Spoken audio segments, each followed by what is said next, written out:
I'm going to show you a little secret about the PlayStation 2 expansion bay that you probably don't know. Even though Sony didn't end up having very many uses for it, and contrary to what the comments may say, this bay has much better uses than hiding your stash. Now let me show you exactly what this thing is capable of. Some of you PlayStation enthusiasts might remember the expansion bay as the place where you put your network adapter to play the handful of online games that the PlayStation 2 did have, or better yet, to play Final Fantasy XI, which required the hard drive. But in recent years, there's been lots of advancements made with this mysterious little port on the back of your PlayStation. A lot like the original network adapter, this is a Game Star. And what exactly does this do? Well, you could take a hard drive, for instance, plug it into the adapter, and slide this baby right into your PlayStation. And with the help of some software installed on a PS2 memory card, you can load up the hard drive in your PlayStation 2 with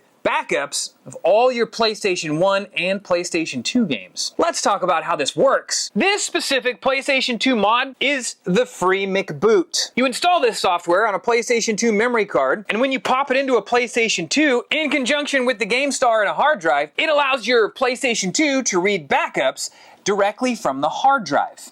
Now, the really ironic thing about this mod is that this memory card has to contain Magic Gate. And the ironic thing about Magic Gate is it was actually copy protection software created by Sony. So if you really want to get down to it, this mod is brought to you by Sony. Let's talk about the hard drive for a second. Why use an old school SATA hard drive? Well, you have a good point. You actually don't need to do that anymore. You could run this mod with an SSD. Another really exciting thing that has changed about this mod in recent years is the hard drive size compatibility itself. This here is a 2 terabyte hard drive. It has about 800 PlayStation 2 games and about 600 PlayStation 1 games. It does also include tons of emulators like the NES and SNES, Genesis, TurboGrafx, Game Boy, Atari Lynx, and so on. But this mod software can now support up to a 16 terabyte hard drive. So that means if you wanted to spend the money on a hard drive that big, you could actually have a PlayStation 2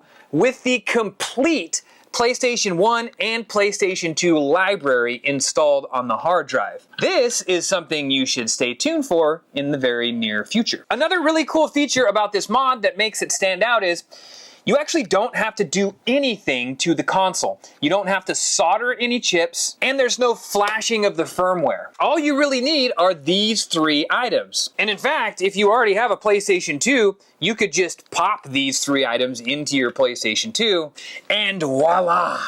And now, the moment you've all been waiting for. Let's boot this thing up, and I'll show you what it looks like. As this thing boots up, you see it takes you to a somewhat familiar menu. You got your PlayStation 1 and PlayStation 2 games, and then of course you have your list of emulators. But I know what you guys want to see. You want to see the PlayStation 2 games. Let's check them out. As you scroll down this list, all the games have artwork. This menu was designed pretty well. You choose whatever game you want to play, you load it up, and it plays off of the hard drive on native hardware. Before I shut this thing off, let's go ahead and take a look at the PlayStation 1 side. Here's a quick scroll of all the PlayStation 1 games I have on here. Which game would you boot up first? One of the topics I did want to touch on with this mod is something I see in the comments pretty frequently. That's cool, I have 800 PlayStation 2 games running on my laptop, which I could take on the go. And to a degree, you're not wrong. A lot of these PlayStation 2 games will run on an emulator on your PC. This is just information that I wanted to pass along to some of you who may still have a PlayStation 2 laying around. It is also important to note, not everything is going to run super well on an emulator. Even with this hard drive installed in this PlayStation 2, you're still running these games on native hardware. This is a PlayStation 2 running PlayStation 2 games, or in some cases, PlayStation 1 games. Yes, there are emulators on this thing, but that's not really the standout feature of this. It is to play your PlayStation backups. But hey, if you enjoy playing PS2 games on an emulator on your PC and it works for you, I think that's awesome. I personally just prefer to play games on their native hardware when I have that option. I do want to point out that I did not make this video to give you a step-by-step rundown of how how to install this mod. If you want to do that, there are plenty of places that you can find that information. I really am a game preservationist. I own a complete library. I'm just here to share something that I think is potentially very, very cool, and that is a PlayStation 2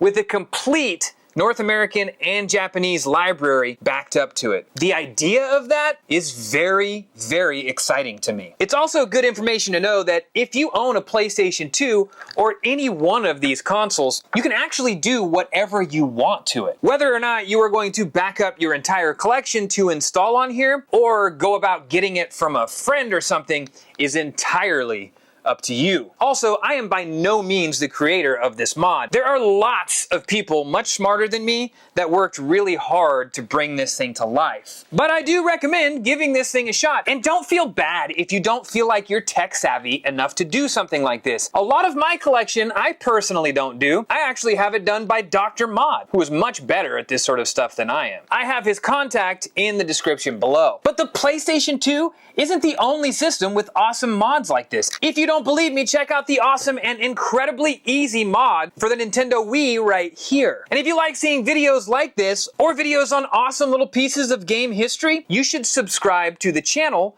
right here. That way you don't miss them in the future.